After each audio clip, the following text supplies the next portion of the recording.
Assalamualaikum warahmatullahi wabarakatuh. Selamat pagi, salam sejahtera untuk kita semua.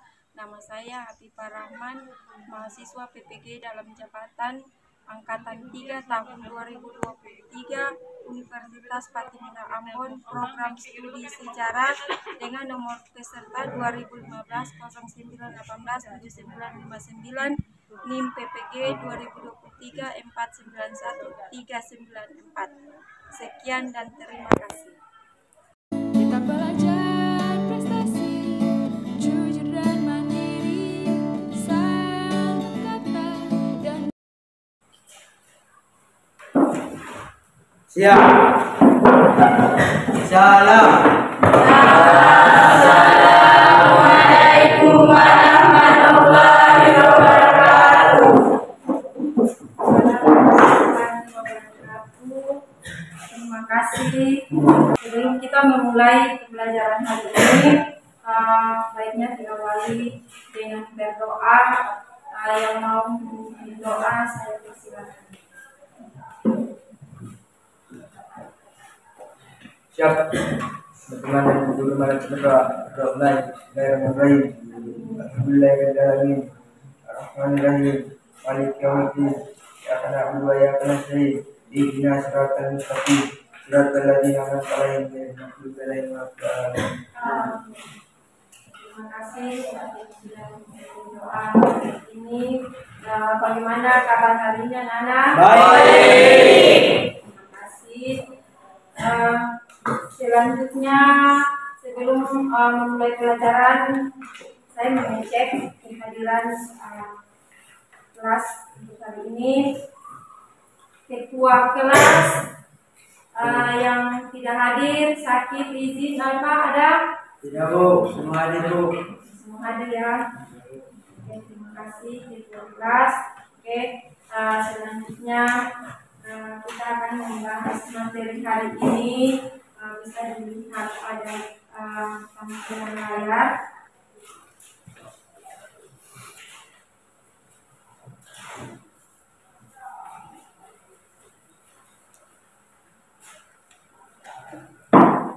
Oke, sudah terlihat ya?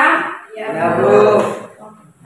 Jadi materi hari ini yang akan kita bahas adalah kerajaan-kerajaan besar berjamaah maritim di Indonesia pada masa Islam. Tujuan pembelajarannya memahami penjelasan tentang kerajaan-kerajaan maritim Indonesia pada masa Islam dalam sistem pemerintahan, sosial ekonomi dan kebudayaannya serta pengaruh dari kehidupan masyarakat Indonesia pada masa kini. Yang berikut mengidentifikasi informasi dari berbagai sumber mengenai kerajaan-kerajaan maritim Indonesia pada masa Islam dalam sistem pemerintahan, sosial ekonomi dan kebudayaan serta pengaruhnya dalam kehidupan Indonesia pada masa kini. Nah, ada juga beberapa tujuan pembelajaran yang disebutkan pembelajaran hari ini. Selanjutnya, ini adalah peta Nusantara sebagai bagian jaringan perdagangan maritim global atau maritim yang dikenal dengan nama perdagangan. Nah, ini adalah peta jalur perdagangan laut internasional pada abad ke-15, di mana Indonesia termasuk dalam jalur laut internasional pada kedatangan kebudayaan Islam. Ya, jadi bisa dilihat jalur perdagangan pada peta internasional laut internasional pada abad 15 yang diberi tanda pada peta titik merah itu adalah daerah-daerah di mana kebudayaan Islam itu dia menyebar. Sudah terlihat pada gambar? Bisa dilihat? Iya. Oke, selanjutnya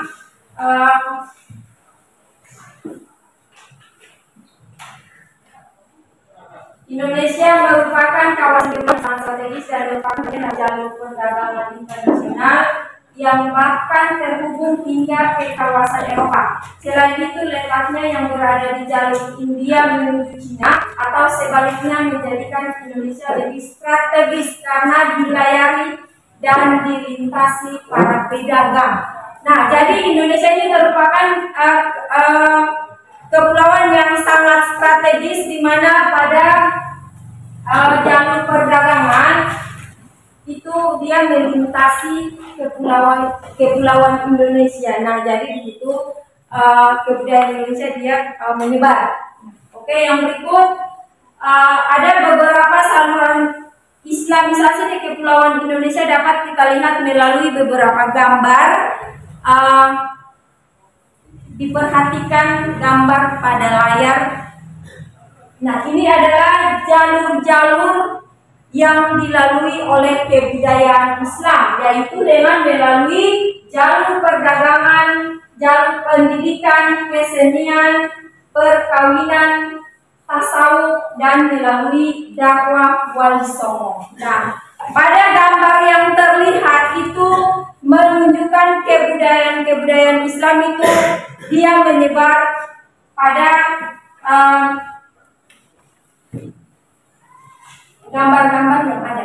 Jadi bisa kita lihat sama-sama kalau perdagangan itu melebihi dari satu orang kan, berarti banyak orang kan.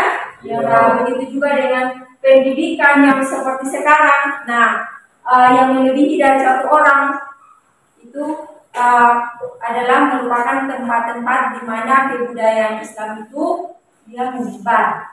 Oke, kita lanjut. Nah, ini adalah pengaruh Islam di Kepulauan Nusantara yang menjadi bagian jaringan perdagangan internasional. Yang pertama yaitu pengaruh di bidang politik. Pada masa kerajaan Hindu-Buddha, konsep dinasti sudah berlaku dan dianut oleh para bangsawan kerajaan. Selain dinasti yang berlaku turun-temurun, demi memperkuat legitimasi para raja, seringkali para raja dianggap sebagai titisan dewa. Konsep ini disebut dengan konsep Deva Raja atau Dewa Raja. Nah, yang berikut pengaruh di bidang ekonomi. Indonesia pernah disebut sebagai Jawa Dwipa. Kepulauan Indonesia juga pernah disebut sebagai Kepulauan Emas atau perak. Yang kita tahu bersama bahwa emas atau perak itu kan mahal, ya, mahal. Nah, jadi Indonesia itu merupakan emas atau perak. Ya.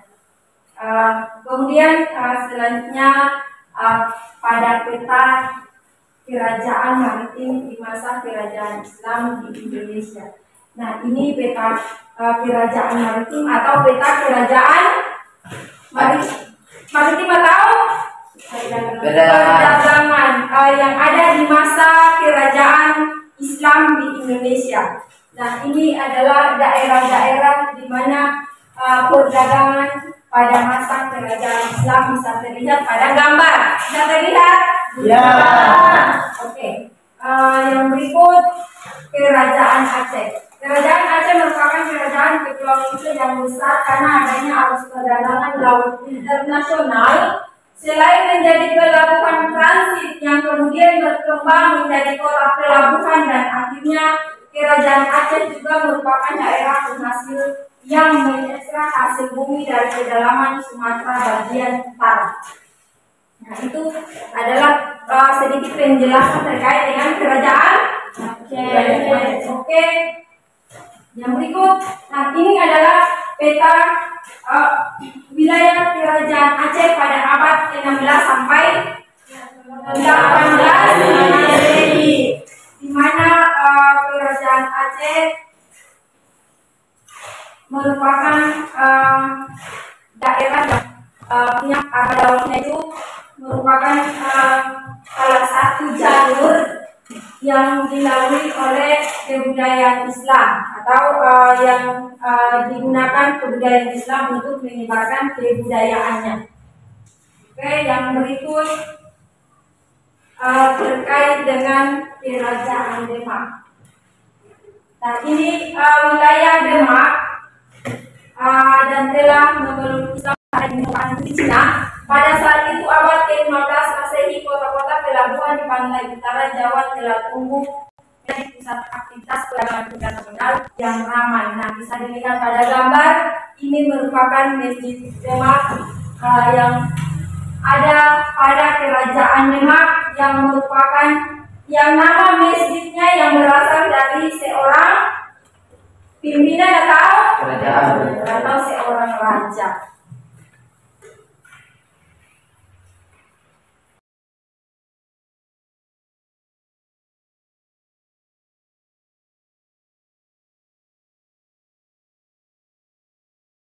Dan Islam akhirnya merupakan putri Cina.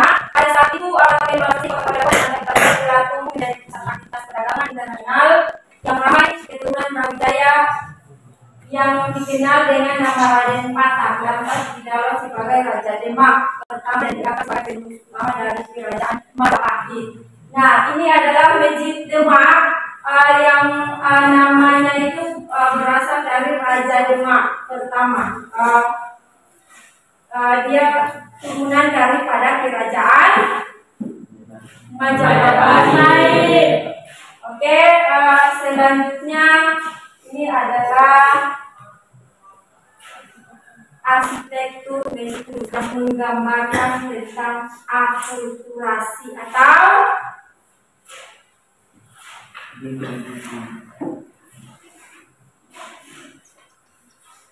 oke. Terima kasih. Mungkin itu saja yang dapat saya sampaikan untuk materi hari ini. Untuk lebih jelas, kita sama-sama berdiskusi memecahkan masalah terkait dengan materi kerajaan-kerajaan Islam yang ada di Indonesia melalui presentasi pada masing-masing kelompok. Masing-masing kelompok. Oke, di sini kelompok 1, kelompok 2, kelompok 3 dan oke, sudah. Selanjutnya yang sudah siap untuk mempresentasikan materi terkait kebudayaan Islam di Indonesia, saya persilakan. Yang sudah siap. Oke, silakan. Oke, silakan kelompok 1. Assalamualaikum warahmatullahi wabarakatuh. Waalaikumsalam warahmatullahi wabarakatuh. Selamat pagi Ibu Guru dan teman-teman yang saya hormati. Di sini saya akan menjadi moderator pada sesi hari ini. Kepada pemateri saya persilakan. Terima kasih untuk moderator atas waktunya. Di sini saya akan mempresentasikan terkait kerajaan Samudra Pasai. Kerajaan Samudra Pasai merupakan kerajaan Indonesia. Pada masa kejayaan Samudra Pasai dimaksud sebagai pasar transit perdagangan internasional. Dengan demikian Samudra Pasai menjadi kerajaan Sriwijaya yang kerajaan Samudra Pasai memiliki beberapa peradaban lain seperti PDA, Perlak, dan lain-lain. Komoditas penjualan di Samudra Pasai diantaranya lada, sutra, kapur, dan emas yang dalam jumlah besar. Samudra Pasai menjalin hubungan perdagangan dengan kerajaan India dan Arab. Selain berkembang sebagai pusat perdagangan, Samudra Pasai pada masa kejayaannya juga merupakan pusat perkembangan agama Islam. Kerajaan Samudra Pasai berdiri pada tahun 1267 Masehi.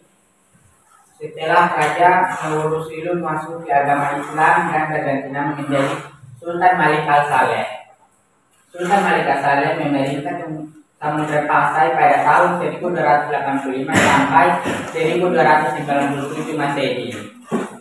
Sebagai kerajaan besar, Samudra Pasai juga berkembang karya sastra yang baik. Karya sastra yang dikembangkan mengadaptasi bahasa Arab yang masuk ke wilayah Sumatera. Inilah kemudian yang disebut sebagai bahasa Jawi dan hurufnya disebut Arab Jawi. Demikian saya kembalikan kepada moderator. Terima kasih. Selanjutnya Di sini kami akan membuka sesi tanya jawab dan dipersilakan untuk ketuk meja ingin bertanya. Assalamualaikum warahmatullahi wabarakatuh.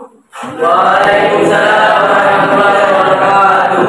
Perkenalkan, nama saya Julian Dirasi, perwakilan dari kelompok 2. Terima kasih kepada kelompok 1 yang sudah memaparkan materinya. Di sini saya ingin bertanya, di manakah letak geografis kerajaan Samudra Pasar? Itu saja yang bisa saya tanyakan. Siap, terima kasih untuk pertanyaan dari perwakilan kelompok 2. Berikan kami waktu untuk mencari jawabannya. Yang kelompok lain ingin bertanya? Tidak.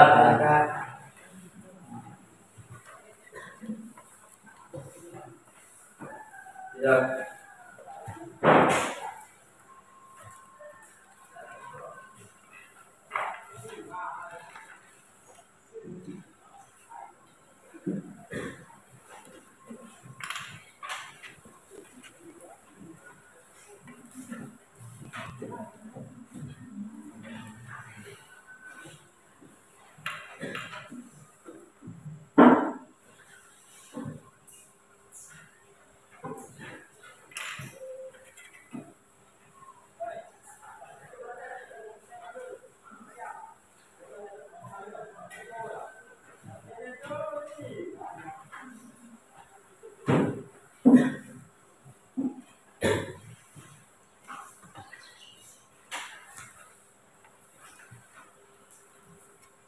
Oke, jadi di sini saya akan menjawab dari pertanyaan dari perwakilan kelompok 2 tentang letak geografi kerajaan Samudra Pasai. Kerajaan Samudra Pasai berada di wilayah yang strategis, yaitu di pesisir utara Sumatera, wilayah Aceh, tetapi Kota Laut Seumawe. Berada di Selat Malaka yang merupakan wilayah jalur perdagangan Palembang pada masanya. Itu yang bisa saya jawab.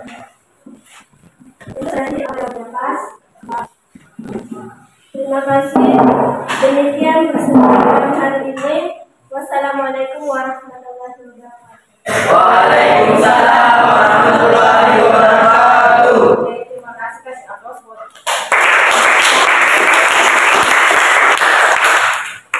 Ya, selanjutnya saya berikan kesempatan untuk kelompok yang sudah siap untuk mempresentasikan hasil diskusinya. Saya persilakan.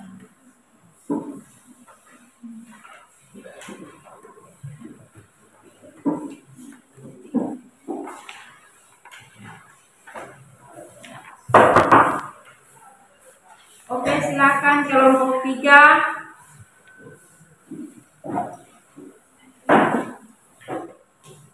Assalamualaikum warahmatullahi wabarakatuh. Waalaikumsalam warahmatullahi wabarakatuh. Perkenalkan, nama saya Muhammad Kabil Triadi. Saya moderator dari perwakilan kelompok 3. Tidak perlu lama-lama lagi. Teman saya atau selaku pembawa materi akan menyampaikan hasil diskusi dari kelompok 3 kepada pembawa materi. Oke, terima kasih. Assalamualaikum warahmatullahi wabarakatuh. Waalaikumsalam warahmatullahi wabarakatuh. Saya akan mempresentasikan hasil diskusi kami tentang Kerajaan Demak. Kerajaan Demak adalah kerajaan Islam pertama di Pulau Jawa yang berdiri sekitar abad ke-15. Selain itu, Kerajaan Demak juga dikenal menjadi salah satu pusat persebaran agama Islam yang ada di Indonesia. Pendirian Kerajaan Demak berdiri seiring dengan kemunduran Majapahit, kerajaan Hindu-Buddha terbesar di Nusantara. Menurut beberapa sumber sejarah Banten, pendirian Kerajaan Demak adalah Raden Patah, putra dari Raja Majapahit Brawijaya Ki dengan seorang putri Cina yang masuk Islam.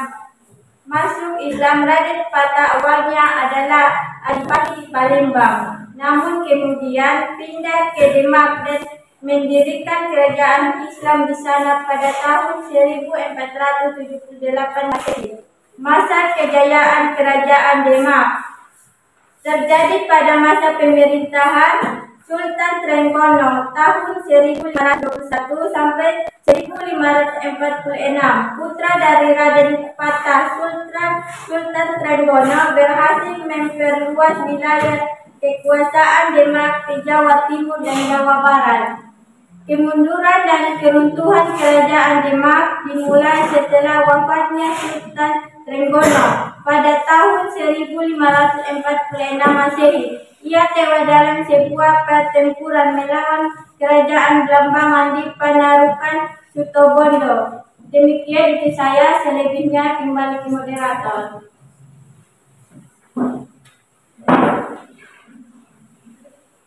Ya, itu yang hanya itu yang kami sampaikan dari hasil diskusi kami.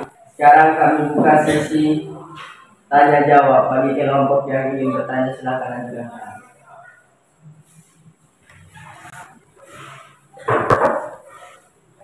Assalamualaikum warahmatullahi wabarakatuh. Waalaikumsalam warahmatullahi wabarakatuh. Perkenalkan, nama saya Rabbil Asden. Saya dari perwakilan kelompok 4 ingin bertanya, kapan kemunduran dan keruntuhan kerajaan Demak? Ya, terima kasih atas pertanyaannya. Berikan kami waktu 5 menit untuk menjawabnya. Bagi kelompok lain ada yang ingin bertanya? Ya.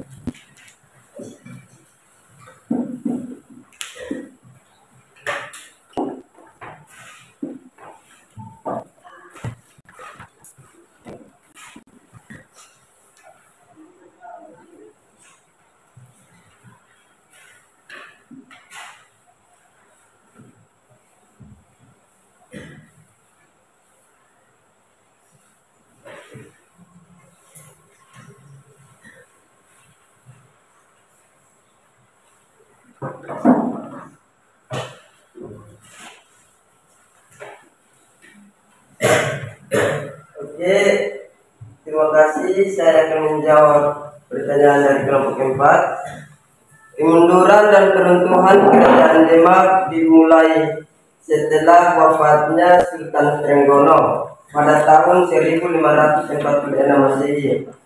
Ia tewas dalam sebuah pertempuran melawan kerajaan Blambangan di Panarukan Situbondo. Terima kasih. Apakah jawaban kami pas? Ya, Pak. Oke, kalau begitu, apakah ada yang ingin bertanya lagi? Tidak. Oke, kalau begitu saya akan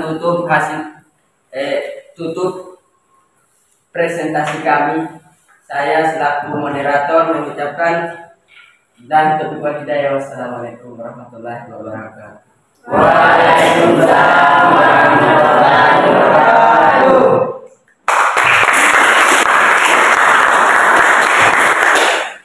Terima kasih kelompok 3 yang sudah mempresentasikan hasil diskusi terkait dengan materi kerajaan Islam yang ada di Indonesia. Kemudian selanjutnya lebih memperjelas pemahaman Anda, saya akan membagikan LKPD yang di dalam lembar LKPD tersebut sudah tertera beberapa pertanyaan yang harus masing-masing kelompok jawab sesuai dengan materi hari ini. Pada LKPD tolong diisi sesuai kelompoknya, jangan lupa namanya diisi.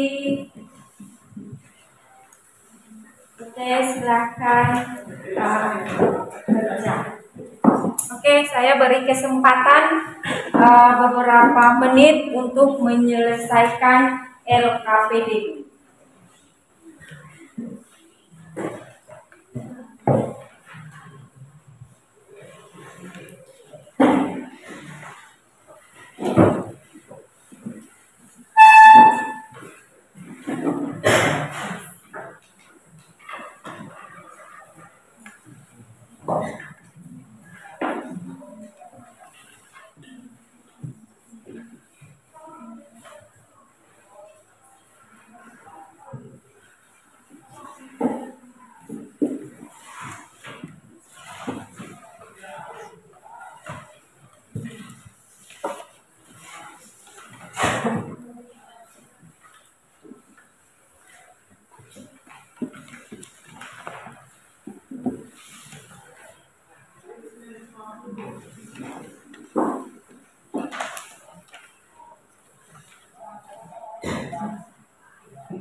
Oke, sudah. Yang sudah selesai boleh mengumpulkan.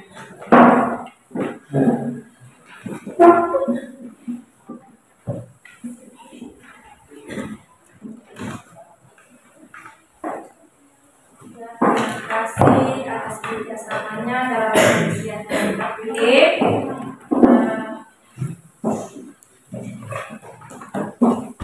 Selanjutnya untuk hari ini pada pengisian LKPD saya akan melihat bagaimana pemahaman Anda terkait dengan materi kerajaan Islam yang ada di Indonesia.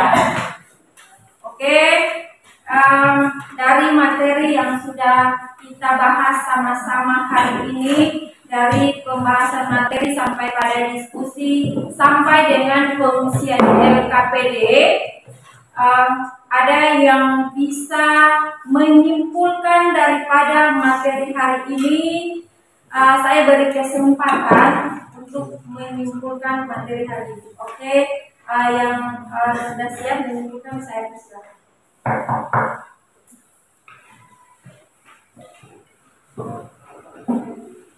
Assalamualaikum warahmatullahi wabarakatuh. Waalaikumsalam warahmatullahi wabarakatuh. Terima kasih atas kesempatannya. Di sini saya akan memberikan kesimpulan. Kesimpulan saya, Kepulauan Indonesia merupakan bagian dari jaringan perdagangan laut internasional yang terbentang antara Asia Barat hingga ke Cina. Selain menjadi daerah transit dari perdagangan internasional, Kepulauan Indonesia menjadi daerah penghasil berbagai jenis komoditas dan harga.